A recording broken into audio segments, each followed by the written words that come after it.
How are you? In my mouth. How's things? Alright, Good. nice to see you. Sorry, is I'm laugh. late. Honestly, I would be late to my No, own don't. funeral. Oh, listen, you're I'm one of your people, you're and it's terrible. you're preaching to the choir on that one. Where do you think we could go? Where is like to park? You know, somewhere just maybe down. Oh, No, take a in right here. We'll go up the Malone, darling. The Malone Road. So how are you?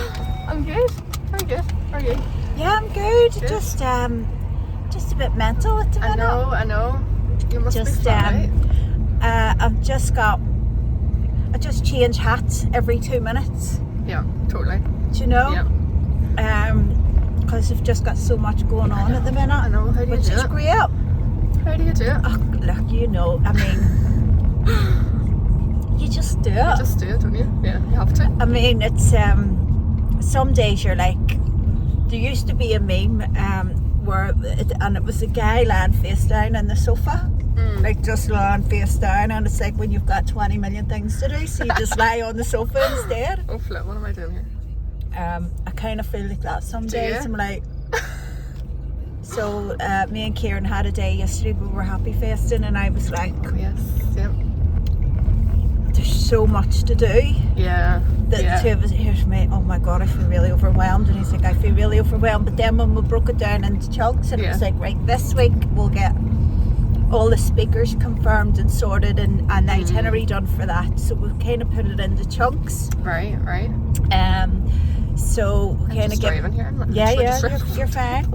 So we'll go down. We'll even sit like Shaw's Bridge or something. Oh yes, nice, Shaw's Bridge. Taking her right here. Take her right. So yeah, it's been mad then, so you just do it into chunks, and you do what you can. And you know what? I've really good people around me, and I think that's of really, really, really good people. You know, and to me that's the most important thing. It is, definitely. In everything. Doesn't matter what you're doing in life. 100%. You need good people around you who's going to help and support you, and also go stop being a dickhead. I know. Be honest with you. So be honest, and you need that in life, don't you? Yeah. And I think the older you get as well, you just can't really tolerate like just the fakeness or something with people like that. Not fakeness, but you know that. Me and Francis, my PA, were just talking about it there. It's about responsibility and accountability. You know, like everybody, like I put a post up the other day saying, look, everybody fucks up. Yeah. We all do. But it's about going, yeah, I'm a dick. Yeah. You know, I screwed up, but I'm really sorry. I'll try and have a chat with myself and not do it again, or just be aware that I screwed up, or that I hurt you, or that I let you down, or so whatever it is. You know, and I tell you what we were talking about. It's listening to other people. Like my dad, right? My dad's yelling, no, you're in the wrong, I'm in the right. And that's it. Yeah. Are you trying to tell me I'm in the... And I'm like, Daddy, it's not about who's right or wrong. Yeah. This is what, like, getting the awareness and stuff, to me, entails. It's not about I was right, you were wrong, or vice versa. It's about listening to each other and being like, right, I see where you're coming from. Yep. I'm sorry I made you feel like that, but this is where I'm coming from. And for that other person to be like, I see where you were coming from too. Well, I'm sorry for my part, you're sorry for your part, and that's it. Exactly.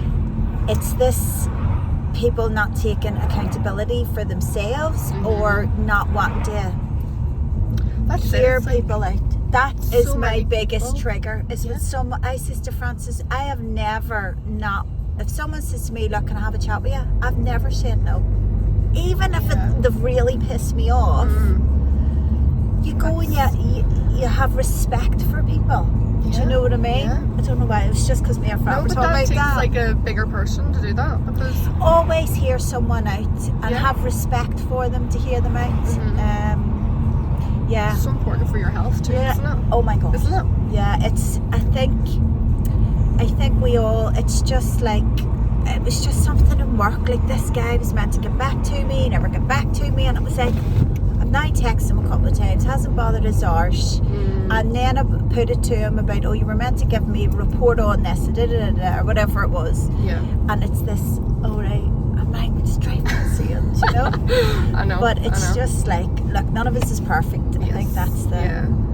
And a lot of people take stuff to their graves. Like, they don't want to, like, let their ego go, you know, and apologise. So I think it's a maturity thing, an emotional maturity thing. So just because you're a certain age doesn't mean that you're emotionally mature. It gets you into this lane love. I know this way, and I Do you? still Where do you- don't I don't really. even know where you live. I mean, well, I'm from Belfast, but I live out in like the country. Don't want to say actually. You don't say that's fair enough, yeah. On the camera. Out in the country. Out in the country. So anyway, so I've already had a morning. And it's only bloody 10 o'clock. I know. And just getting the kids and all to school. So you're like, and then the demands, you know, of life. of the kids. And then you're like, right, what am I doing now? Right, I have to go and do this. And then I have to meet another girl after you. Yeah. Are you doing makeup today then? Is that your day? No, here, isn't it? I'm not doing makeup today. No, you think yeah, you just go there.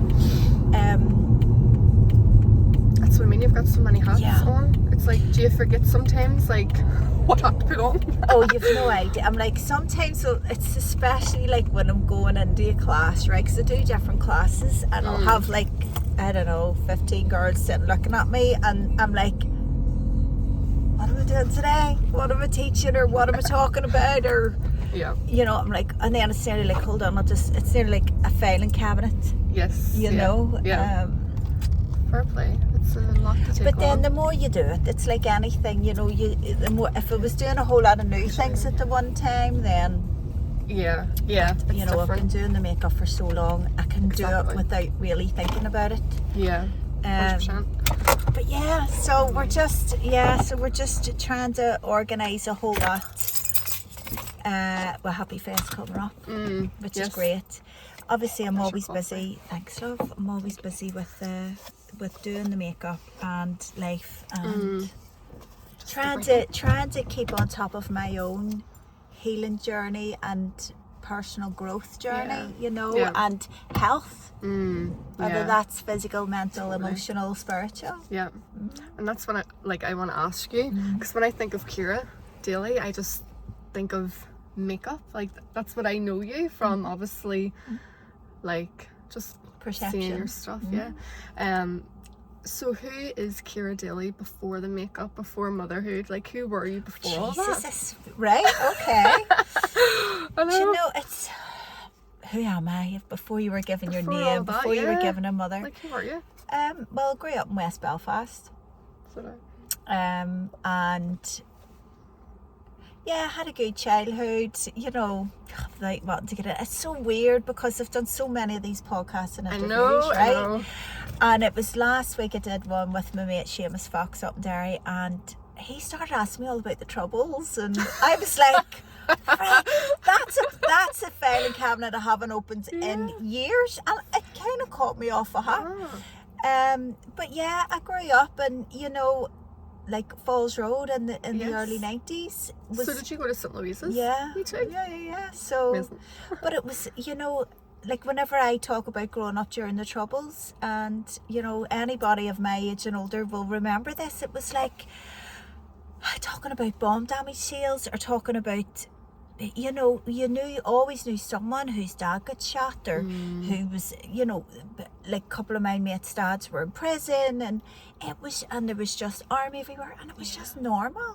And like going into a town, I remember going into Castlecourt and getting your handbag checked, like security, going through the turnstiles at the top of Castle Street, But what fascinates me, now that I know what I know about the human behaviour and conscious mind, it's like how we were all just so conditioned, and how we just thought that it was completely normal. And now we know that it's not normal. Imagine, I remember even going, like we used to go to the bloody DC and all back in the day, and like the provies would have come in, masks on, you know, leather jackets, guns and all, giving off to us about not taking drugs. And we were like 16, like my son's 16, and the thought of him coming and going, Mum, there was masked men with guns, stop the whole, I'm like, That's mad. It's mad. Isn't it? But anyway, I'm going off into a tangent. So, No, but that was interesting. just life, you know, and anybody listening will remember all that. Yeah. And being like delighted whenever your favourite shop got bombed, because then you went in and you were way. able to get the bomb damage sale items. It's like, yes, the Levi's store or whatever. We're able to get What a way Levi's to for a live. £5. Imagine being delighted, like Wow. hooking through a bomb damage No sale. way. But that was it. just your life. Yeah. Like it was life. back But then. yeah, I went to school. Was always very artistic at school. It's the only thing I was really interested in. It was too much of a chatterbox, shocker. But the art obviously quieted me down. But then come 18, it was like I was too much of a chatterbox. Did I want to go to art college? It's like, no, I'll go and do this, and then maybe I'll go back and whatever. Went to college, arsed about doing like a business, MVQ, whatever it was, and just arsed about for a couple of years. Right, yeah. My mum and dad had separated, lived with my dad, so I was kind of looking after my dad. He was, you know, obviously devastated after the family broke up. Was helping look after my sister. I had, you know, an old aunt that I stepped into very much a role of looking after a lot of people at 16. My mum was alcoholic. Her alcoholism got worse after that, so I was back and forth with her as well. Now, she was functioning. She was an amazing woman. You know, she worked, she had a great job, but when I look back now, you know, through my healing journey over the past few years, it was a significant point in my life that I stepped into this responsibility role. Yeah. And I've never really got off that, you know? Yeah. I'm the one that people go to sort shit out, which was a lot at a young age. Were you the oldest? No, I was the middle. My big sister, she went off to, she done it right. She took herself off to Manchester, the university, had an absolute ball, and then was away, you know, working in Fallaraki in America in the summers, and coming back to me going, what are you doing?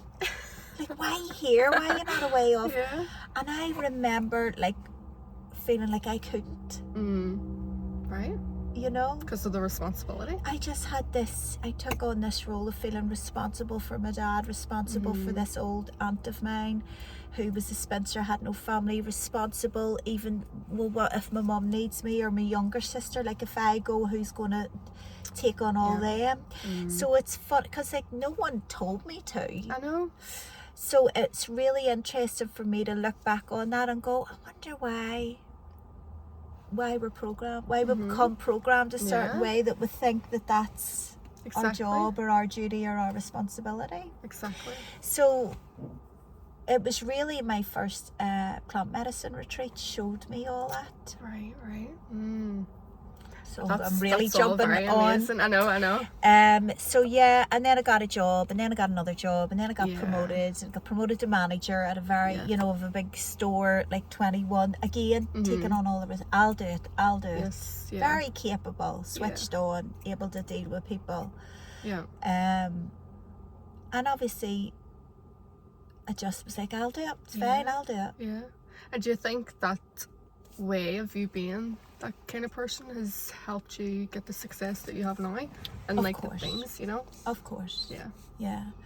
I never felt very ambitious in my early 20s. Right. I was happy enough as long as it's really hard to describe, because people go, I know, but you were always like that, and I'm like, I wasn't.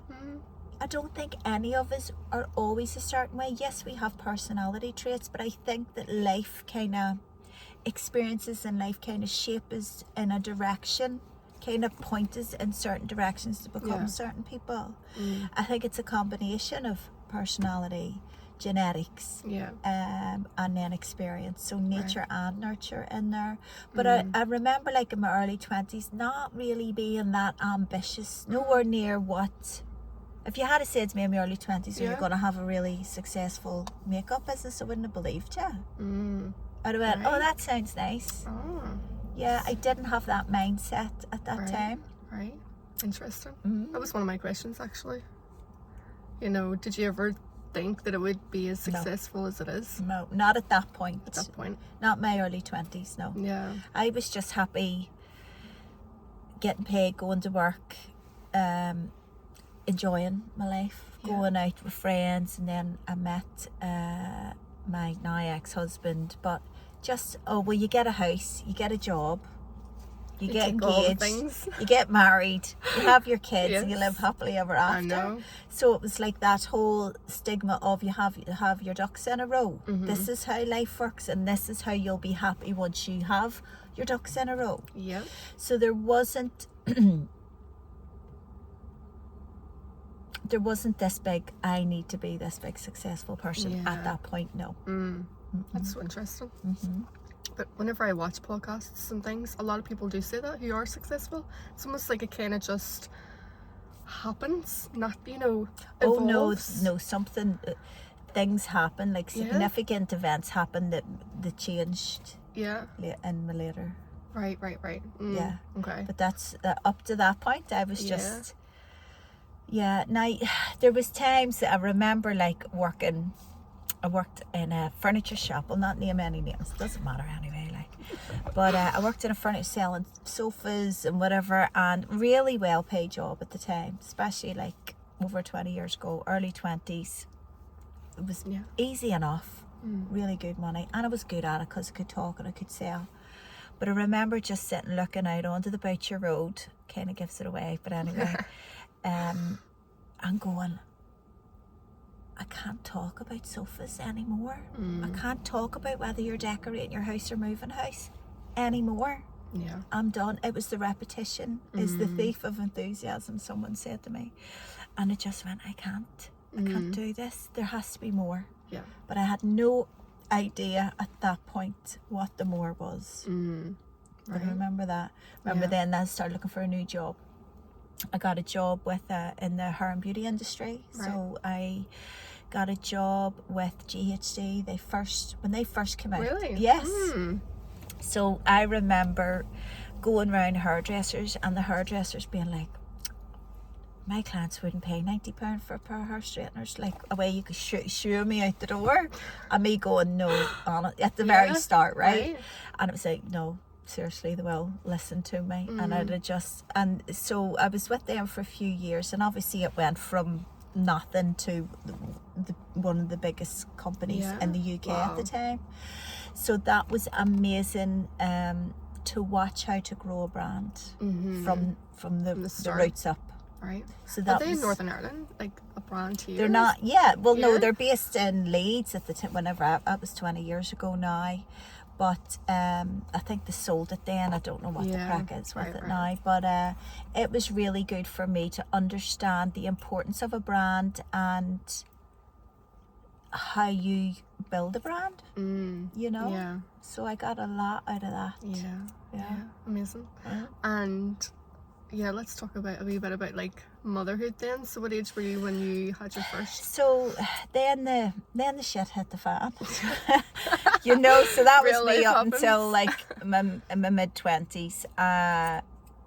I'll just give you a little snapshot. So I was first diagnosed with clinical depression when I was 26. And I remember there was nothing massively significant. It wasn't like a big event had happened. It was a combination of stuff. I was stressed in work and stuff like that, but nothing massive. And I remember phoning my mum, and this is kind of important for what I want to talk about in a bit. So I phoned my mum. I'm like, I was on the floor. And she came down, she brought me straight up to the doctors, went into the doctors, and put me on medication. That was it. So my mum didn't know what else to do. This is all she needs. And that was it. And that was my first time going on to antidepressants, and even giving me like diazepam and stuff like this, and me going, oh, I'm just not physically well, if that makes sense. It was like, there's your medication, go you off and take it. There wasn't really anything else. But then, you know, a year or two after that, my mum died very suddenly. Just like 6 weeks before I got married. She was only 48. She died of a brain hemorrhage. Yeah. That's the second person that's said about a brain hemorrhage. Mm-hmm. My mum had a brain hemorrhage as well. Mm-hmm. That's terrible. I know. So, yeah, she was only 48, Oh. and she was only married 5 weeks. So we've been planning our weddings all year. She had her wedding in June, and then she died in the July.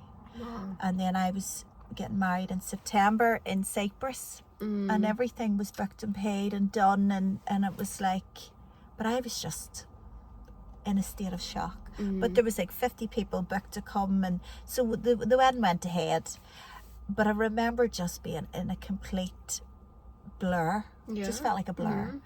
And then I got pregnant with Jay. Right. Like right away. So it was just boom, boom, boom, boom.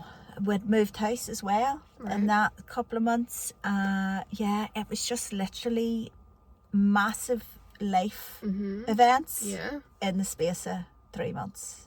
Mum died, moved house, got married, got pregnant, and then even the company GHD got moved. So my whole work colleagues all changed, and that was all in the space of a couple of months. So I was literally just, what is going on? Yeah. Wow. So it was a lot. It was the next couple of years were without a doubt the hardest couple of years of my life. I got pregnant with Darcy pretty quickly. I had Jay, amazing, beautiful. Thank God he was the easiest baby in the world. Lit up my life. Is this your first? Yeah. Oh. And then got pregnant with Darcy very quickly, and had Darcy, and she was 18 weeks old, and my marriage broke. That was 18 weeks. Yes, Jay was 1.5. So I don't talk a lot about. Yeah. I just say marriage broke down. Yes, moving on. I know. So yeah, so there I was, 30 years of age. You were only 30? Yes. Meanwhile, back at the ranch, I'd also went and trained as a makeup artist in them couple of years after my mum died. I took a bit of inheritance. It was something I always wanted to do. But I'd just been doing like bits and pieces, weddings, different things I was trying to get into. But just kind of working from home, like a freelance makeup artist. Right. But then I was sitting, 2 babies. We had also bought property. I know, just we'd also bought a lot of property. This is now 2009. It was the credit crunch. So all the arches fell out of all the houses. So I'm now sitting, absolutely, not only skint, but now in massive debt. 2 babies. Marriage was over. Yeah. And that was really when I went, Was that your lowest, do you think, in your life? Or one of your... One. Yeah. Yeah. There's been a couple of low points. Like 3 years ago was another massive low point. But that was just, my life is a fucking mess. I felt overwhelmed. I felt like I was drowning. I couldn't see a way out, you know, because it was my personal life. It was my financial. It was everything. It was like, am I going to have to give up my home? Am I going to, you know, go like hand all the keys back to these properties? What am I going to do? Yeah. And I just felt like the rug was pulled from under me every which way. I was still badly postnatal depression. Right. So, did you? Yes, very bad. Right, okay. Yeah, and missing my mum in the middle of it all. So that was all in the space of 2.5 years. Wow. Yeah. Were you very close with your mum? As I said, my mum was a functioning alcoholic. Oh, yes. So, if anybody knows anything about alcoholism, especially when they're functioning, it's like having 2 people. So I used to just say my mum's not well today, or my mum's great today. So it was, if anybody has alcoholism in their life, they'll understand this. And usually the addict is the best person in the world. The best person in the world. But then the addiction kicks in and it's devastating. And it's something that's been coming up a lot for me recently about alcoholism and the effects on friends and family and stuff.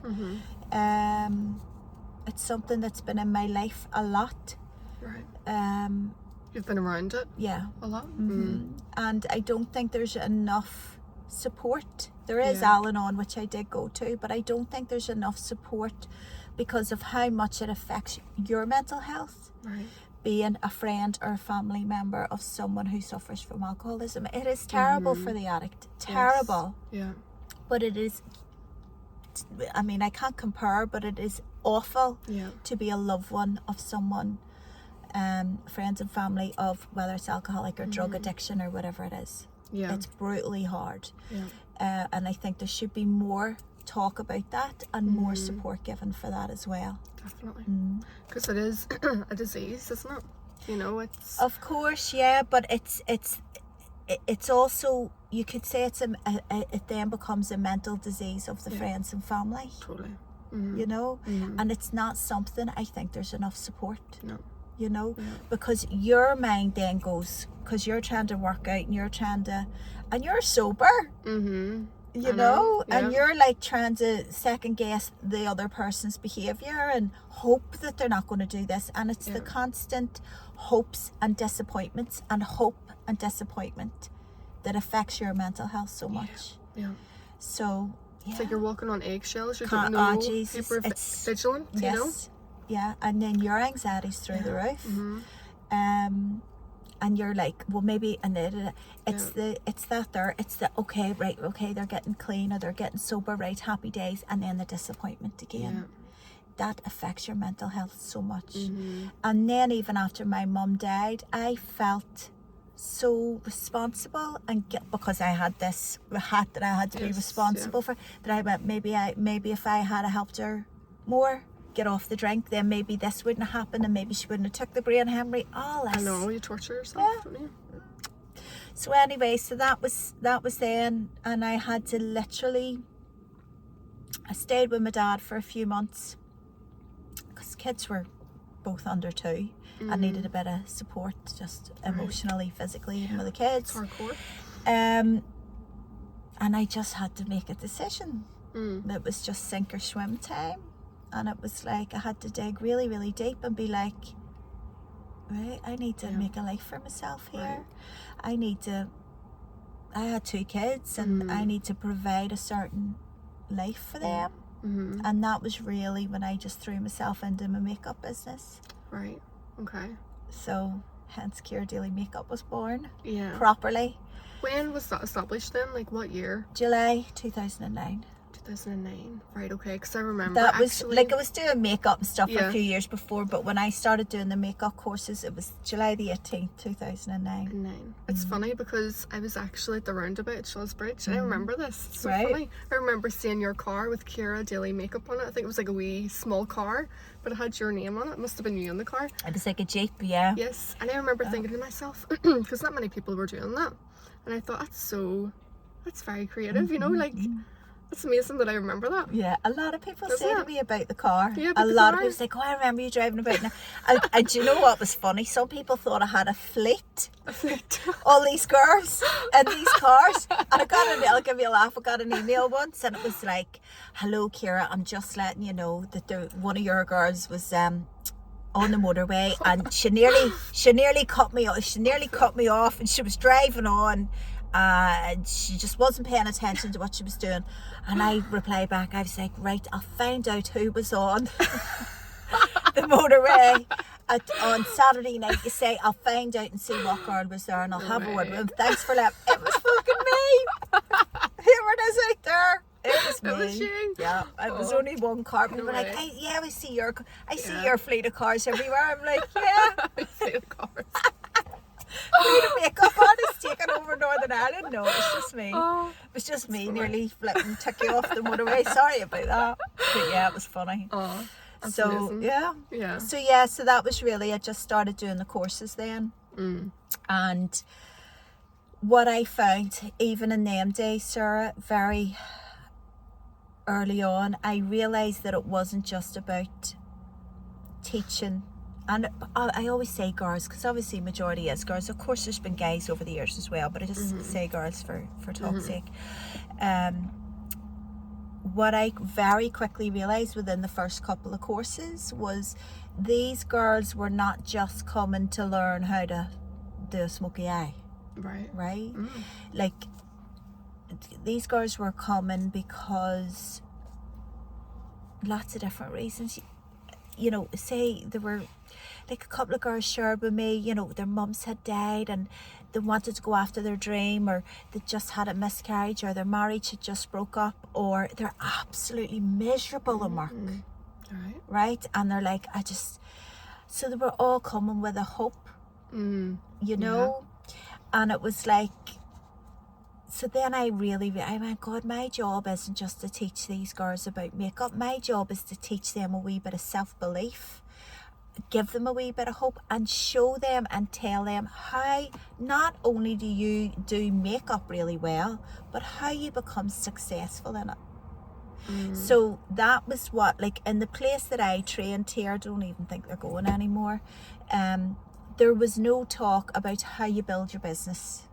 There was no talk about self-belief or overcoming your fears or putting yourself out there. There was no talk of the shit that you're going to come up against. In the course that I did, which was a couple of grand even back then, it was just the makeup. It was the makeup, and the theory. And the person who took it at the time, and I don't even care if they're listening or they hear this back, but it was all very, you must stay very austere and cold. And I was like, you're everything that I don't want to represent. I want to inspire women to find their inner, do you know what I mean? And we're all doing this because we love makeup. Makeup was just a vehicle. You know, like loads of girls has come back to me over the years going, do you know what, Ciara, I didn't go on to do the makeup, but I've went on to do this here, but I want to thank you for instilling that self-belief.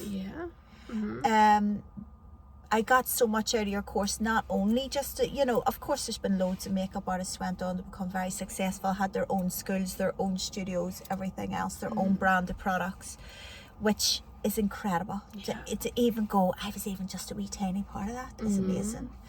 But yeah, to me, what was so important was helping these girls really believe in themselves. That's what I got the biggest kick out of. The makeup was there, and yes, you do it and whatever, but the biggest kick is when someone says, I opened my own studio, I was able to leave my job, and oh my God, like, that's what it's about, isn't it? So just paying it forward a bit, you know.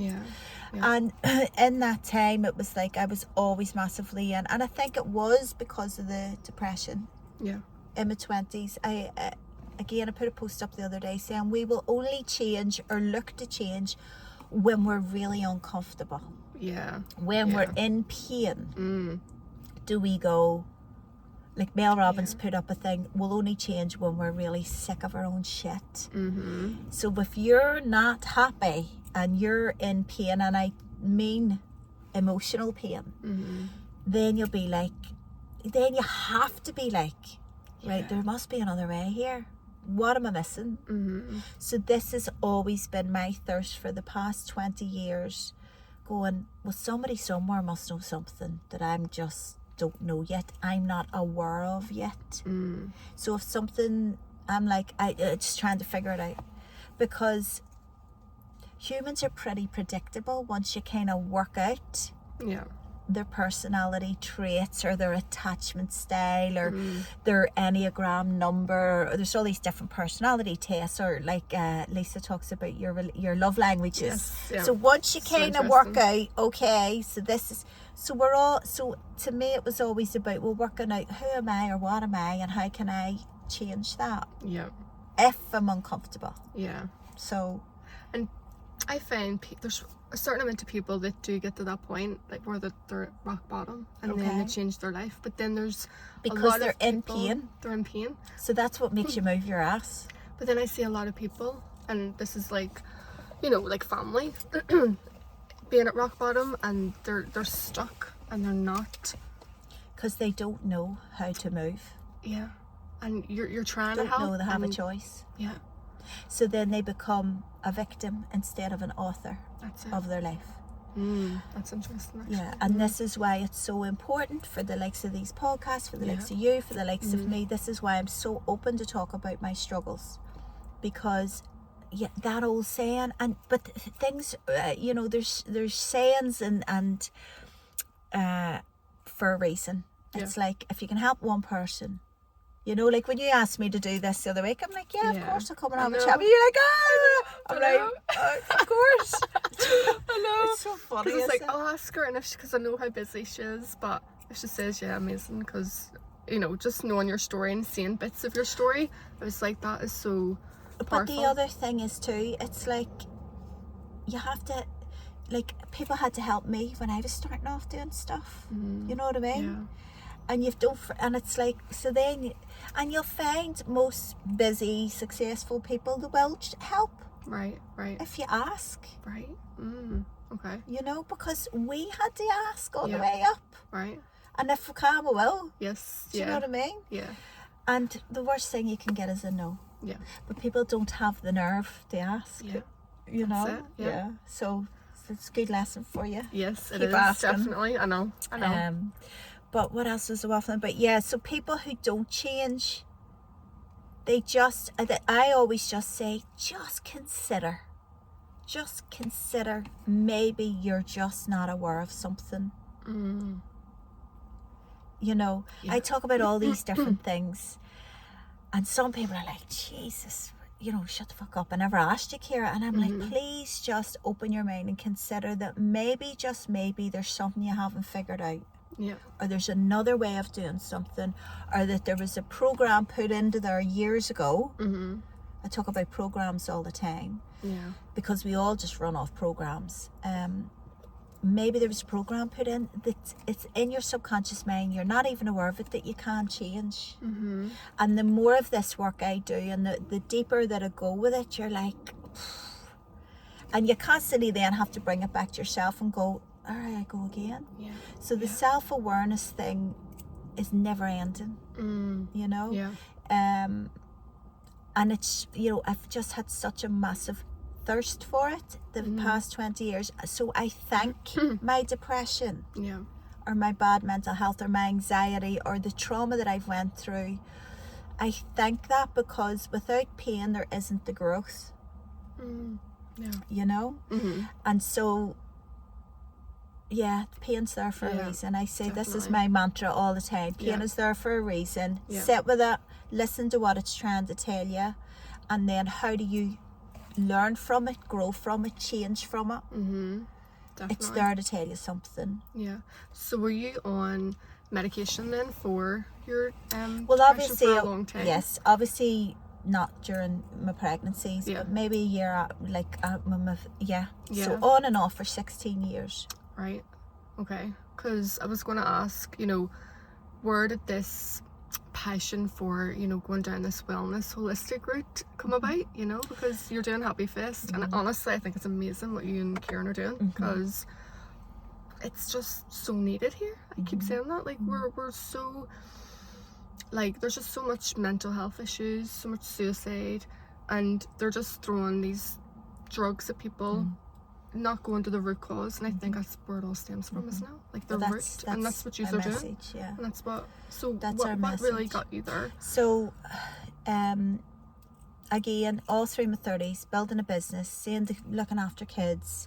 Yeah. Also trying every therapy known to man, because I'm like, again, the thirst was always there. Well, I'm going to try. Oh, what's NLP? What's CBT? What's RTT? What's NF? You know, I sift on the alphabet.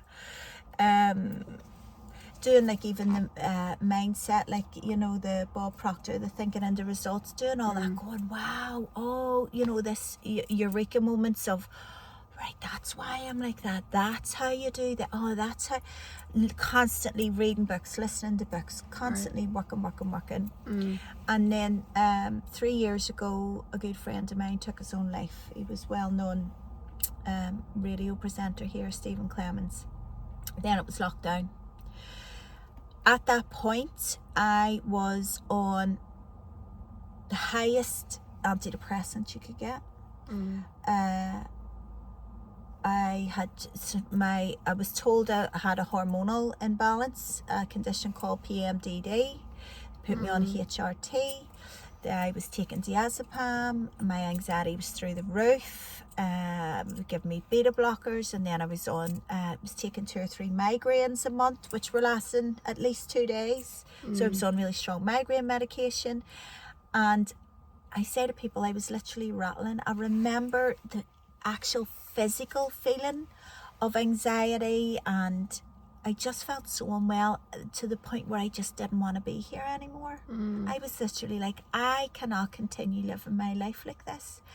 Now, all my ducks were in a row again. I had the brilliant business and the properties and the, you know, the family, the kids, the home, the friends, the life. Yeah. So from the outside, it looked like, oh, she's done so well for herself and she's great, and I'm doing the exercise and I'm doing the nutrition and I'm doing all these things.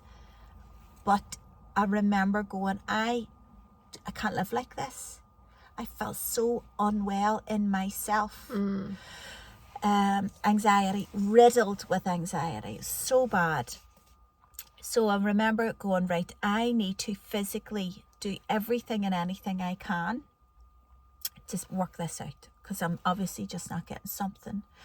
And I went private to a psychiatrist going, give me a label. Yeah. I'm a bipolar. I'm a person. Why am I just constantly on edge and da-da-da-da-da. So he's like, nah, you're fine, you're whatever, but sure, we'll change your medication, right? And he was like, so come off that for a couple of weeks and we'll start you on this. So went private to a gynecologist, because it had always, my hormones had always, I remember going to a gynecologist after I had Darcy, and he's like, oh, if you're postnatal depression, you have higher levels of estrogen, and you're sensitive to progesterone. So it was always that. So I went back to a gynecologist. He then diagnosed me with a condition called PMDD, premenstrual dysphoric disorder. So then I goes away, I research this. I'm like, oh my God, that's what it is. Right, I've got my label. What do I do? Oh, you have to have an oophorectomy, hysterectomy. That's the only thing's gonna... No way. Right. So I'm like, so bearing in mind, I'm literally all over the place. And then having to face the decision of having this major surgery. And I remember being like, but you know, there was no guarantee. So then you go down the rabbit hole of the forums, you know? Yes, yeah. And there wasn't any really good. It was like, oh, I've had my hysterectomy, but I'm still, you know, I'm trying to figure out my HRT now, and I'm trying to figure out what antidepressant, and it was just more medication, more medication, and I just remember being beside myself, and it just was getting worse and worse and worse and worse and worse. And then I met a friend of mine who started talking about plant medicines, and I, obviously, talking about alcoholism, I'm not a big drinker, never really have been. Never mind talking about, all I heard was the word drugs. What do you mean, psychedelics, right? So I was like, no, not for me. Just absolutely no, not for me. The whole thought of psychedelics, I mean, I took a acetab, I think, when I was 15, scared the shit out of me, and that was the end of that. You're out of control, and you seem a person that, you know, I just was like, no. way. But then I met someone else. Right. Then I met someone else, and so then, of course, when you're that desperate and you're that unwell, you will be open-minded to hear of different possibilities. And I remember his words were, Ciara, it will cure your depression. And I was like, don't talk shit. Really?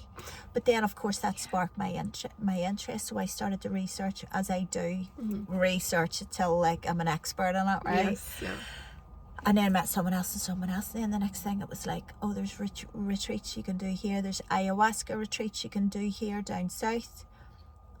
And so I went, I need to do this, because I'm so unwell. Nothing else I have done has worked, and I don't want this major surgery. I need to go and do this. And Sara, I cannot tell you how scared I was. And I say this because there's people out there go, oh God, no. And I go, well, look, I had a choice. I either wanted to continue living my life miserable, trying to figure out what medication didn't work, or I could give this a go with the possibility of it really helping me. Yeah. So that was 3 years ago. Right. What were you scared of? Was it? Because it's a psychedelic brew. Right. Okay. Right. Okay. You know, Yes, yeah. there's nowhere that it says go and do an ayahuasca is easy. It's one of the hardest things you will do. It's physically hard, and it's extremely emotionally hard as well. So it's a hard thing to do. Because you're bringing up a lot of things that are deep in subconscious. Deep subconscious, your programming, how you've become the person you've become, why you're depressed. Yeah. It will literally tell you why you're depressed, like the real reasons. Ooh. Not what you think in your conscious Yeah. minds. It brought me back to when I was 16. It brought me through all my 20s, and you did this and you did, because I always thought, well, what happened when I was 26 that I just broke the way it broke? Because it was fine up until that point. But what the ayahuasca did was took me on a journey back to my teens and showed me like what I'm talking about. You took on all this responsibility. You were only a young girl. Your mother had left. You were, you know, and it was like, how did I never, you think you know yourself. You think you remember what happened in your life. Yeah. To make you the way you are. I promise you now, you haven't a bloody clue. And then it will break it down for you to go. And depression is a way of your body telling you that something isn't right. This is what it also showed me. It showed me then every time I had a breakdown of depression, even through my 30s, it nearly communicates with you in a way, going, Ciara, we keep trying to show you to slow down. And what do? You add more on. Right. And you're adding more on, then you're taking more medication. So then, like, I remember, like, during I was actually going, we keep trying to show you. That's what anxiety is. That's what depression is. It's showing you something isn't right. And instead of listening and trying to heal that and listen to it, you just keep taking more medication and you're go. So then you have another breakdown, or you're still unhappy and you're not listening to yourself. Yeah. Does that make sense? Our bodies are so clever. We are a clever system. If we aren't well, we have to listen to that. And it is something that has got lost, like what you're saying. Anything that's from you, physical, mental, emotional, whatever, it is your body's way of telling you. That is why the pain is there. And it's the hardest thing to do, Sarah, is to sit and listen to your pain. Sit with yourself and go, right? Did you see things that you never remembered? Yes. So does it lift like a veil of things that maybe your brain You just didn't want to remember I to protect forgot. you? Yeah, but then that really scares people. That's They go, would be oh my scary, God, yeah. I don't want to remember that. Yes. It won't.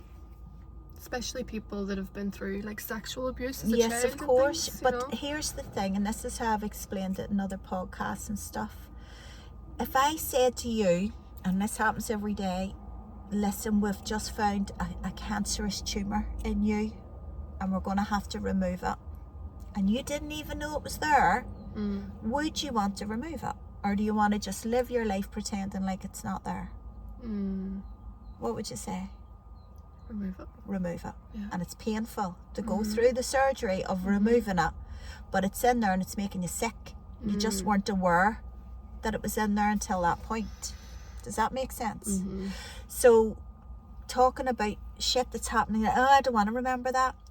It's like a cancerous emotional tumour in there. Yeah. That's making you unwell, and it will manifest and come out in depression and anxiety, whatever. Yeah. So it's just, you want to remove it. And if it's in there, it needs to fucking come out, and you need to heal from it anyway. So you shouldn't be you should be afraid of living the way you're living if you're not happy. Right. Does that make sense? It's like, we need courage to face this is the whole sayings of facing your demons. It takes balls. It takes courage. And that's all I say to people. Go, oh God, no. And I'm like, stop. You're just, if it's in, if you don't have any emotional tumours, then you've nothing to be afraid of. Yeah. If you're a bit afraid, that's okay too. But you feel the fear, you do it anyway, you get rid of it, and it will come out.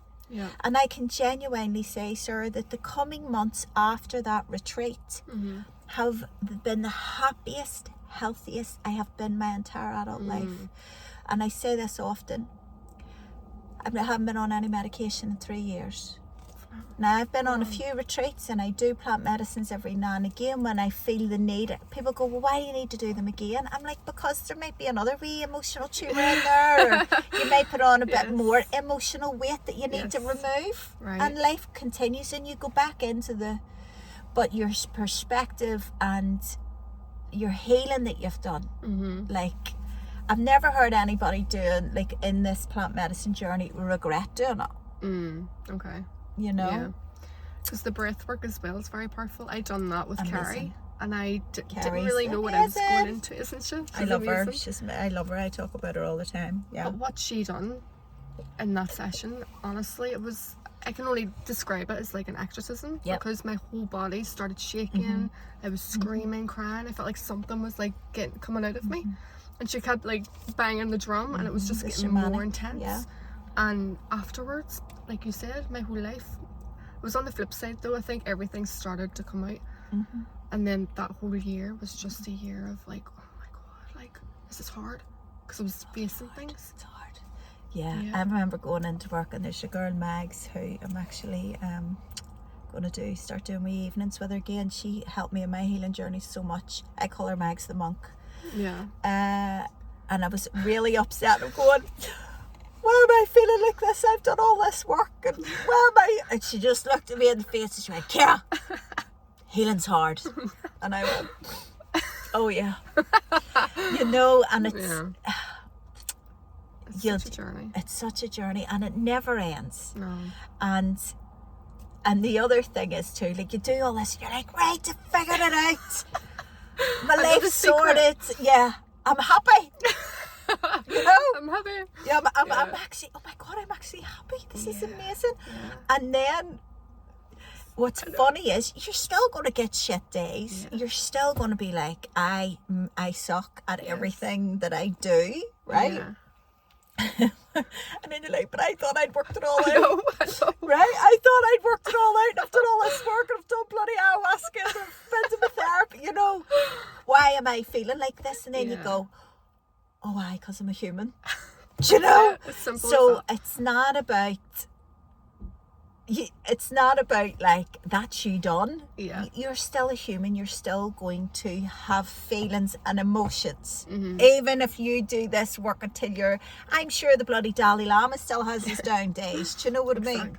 So having the pain and all the emotions is there, but you can massively heal. And it's a bit like, it's easy to talk about your physical health. So if you eat healthy, if you exercise, then your body will stay in pretty good shape.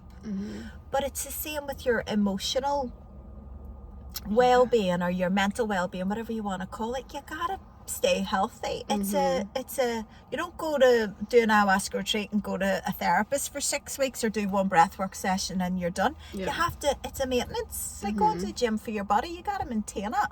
You gotta stay on top of it. So it's not a done deal. So I talk about, I'm a massive advocate for plant medicines. Some people find, I think you're called to do it. Like, some people will listen to my story and be like, I need to know more about that. And some people are like, no, it's not for me. And I'm not saying that everybody needs to do that. Figure out whatever way it is that keeps you fit and healthy, and I mean that mind, body and soul. So if that's just doing breathwork sessions, journaling, whatever, then do that. And if you're like, yeah, this is what works for me. You know, I talk about my younger sister all the time. She's amazing. She's the most placid, easygoing, beautiful person. She doesn't think I used to say she thinks I'm wired up. She doesn't. She sees the dramatic difference in me in the past 3 years. She's like, I'm so happy that you have found what works for you. She doesn't need to, because she's her method. So it's not this way is the right way and your way. I'd never tell someone, oh, you need to do this, you need to do that. I just go, well, this is what works for me. And so hence the reason why Happyfest came around. It was like, there's so many different things that don't include taking antidepressants or going to your doctor. And I'm not putting them down going, you should never do, but it's like, long term, they don't work long term. You just have to up them, because your body then just becomes saturated in the SSRIs and you have to change them, and then your body's still trying to tell you something needs to heal here. The medication just numbs that connection, that signal. Right, yeah. But your emotional tumours are still in there. Yeah. But it stops. Do you know what I mean? I know what you mean. It's like a painkiller. It's like stops the symptoms. Yes, but it's still there. It's still there. It's probably doing more damage actually because you're suppressing it. Yeah, and this is why lots of people end up staying on antidepressants for years, because they're not really happy. They haven't really healed, and their heart's scared of coming off them because they don't want to get lower than what they're feeling, which is probably mediocre. Yes. Which is why I was on them for years, and also listening to the society or the programming of it's just genetic. Yeah, like I I was gonna say believed that, it was just a genetic thing with me. Yeah, like you're wired differently. That's another thing. Well, it was like people, my aunt in America, who's she's a nurse practitioner, but PhD's coming out her backside. She was like, "Oh, it's our family. It's genetic. It's like a diabetic doesn't produce insulin. We just don't produce enough endorphin, serotonin, so we need help with that. So it doesn't matter what you do, Ciara, you're still going to need an antidepressant." And I believe that because this is my educated aunt who's done all this research. Yeah. So why would I question that? Yeah. So now my message is, in the past 3 years, question everything. Question everything. Yeah. Question even what I'm saying right now. Maybe I'm full of shit. Maybe in another 3 years I'm going to figure something else out. Be like, I was full of shit 3 years ago. What was I talking about? Do you know? So there's more layers to go. Question everything until you're freaking super happy. Question everything. Want to move. No. So technical issues. So basically the concept with Happyfest and what me and Kieran is doing is we want to help and tell people that you can heal. Not manage, not cope. Which is what I feel a majority of us do. Yes. Is just manage our mental health. Cope with bad mental health. I'm like, imagine you can actually heal.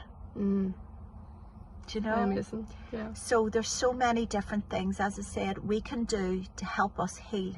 Find out what it is. Be open-minded that maybe you just haven't found your thing yet. But keep being open-minded and trying these different things. You will meet the most amazing people. You will, your vibe attracts your tribe. You will meet all these different people that might give you wee nuggets along the way. And I always say, I will go to whatever I can go to. I always say, if I get one thing out of it, it's worth doing, it's worth reading, it's worth attending, it's worth trying. Yeah. You know, because loads of people are like, no, I'm not into that, and I'm like, well, how do you know if you've never tried it? Yes. I say cold water swimming. Oh God, no, I don't like the cold. I literally want to punch people. It triggers me. It's like no human likes the cold. Please be aware of that. No human likes the cold. So, but why are so many people addicted to it? For the right reasons. So go, well, maybe I'm just not understanding what it is that's so good about it. And be open-minded to that. Yeah? Or therapy, or breath work, or yoga, or hot yoga, or reflexology, acupuncture, all these different modalities. Just, people go, I'm not really into it. Well, you've never tried it. It's like food. You might really like the taste of something, but you don't, just because you don't like the look of it. Yes, totally. So, yeah, I'm really open-minded to go, I give it a go. Yes. And sure, you always get one thing out of it. And then it's worth doing. And then it's like putting little coins into your piggy bank of enriching your life. Like that wee, do you like that wee analogy? Yeah. So there's another wee coin in, another wee coin in. It's not about one big, massive, drastic thing, which I know the plant medicines are, but you can build up your emotional well-being piggy bank by lots of other stuff. And so in Happyfest, we have so many people showing you all these. Yeah. Like I've just booked an appointment with Annette Burke. She does the family constellations and the tapping and stuff. I'm like, oh my god, I haven't tried this one yet.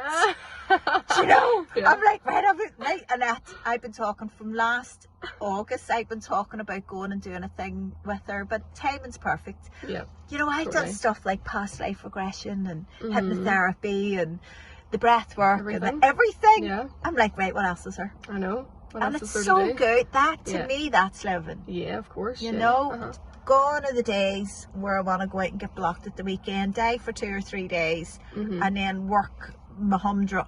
No. There's so much amazing stuff out there to help us, and you get so excited. Then you're like, oh my god! So, and if I do that, I might feel a bit better, and if I do that, it's amazing. I know. No, it's incredible. And so then we try to introduce, even on our retreats, like we have the retreat with another one at the end of this month, and just it's have to get myself amazing. On it. Yeah, definitely. And what's your legacy then? What do you want to leave behind? Because I ask this all the time. Because that's a good question. Well, you know, I'm very, very proud of what I've created with the makeup. I want to. Do you know what my legacy is? I want people to know that you have a choice, and I want to help people find their inner courage. To me, that's one of the most important things. Courage and kindness. Yeah, it takes courage to do these things, and we all have courage. So I always be like, right, just find that wee bit of courage. Yeah. Courage to face your demons, courage to leave the job, courage to leave the bad relationship, courage to pursue the life that just maybe. It's the courage. It's the courage. Yeah, because it's the only thing that stops us doing anything is fear, isn't it? So fuck fear and find your courage. Yeah. So I just want that if I can inspire people to be courageous, I'm happy. Yeah. That's it.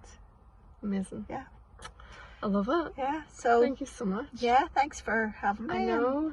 I can't wait to watch you grow because I know you will. And that's amazing. Thank you. So thank you so much. Bye. Okay, bye.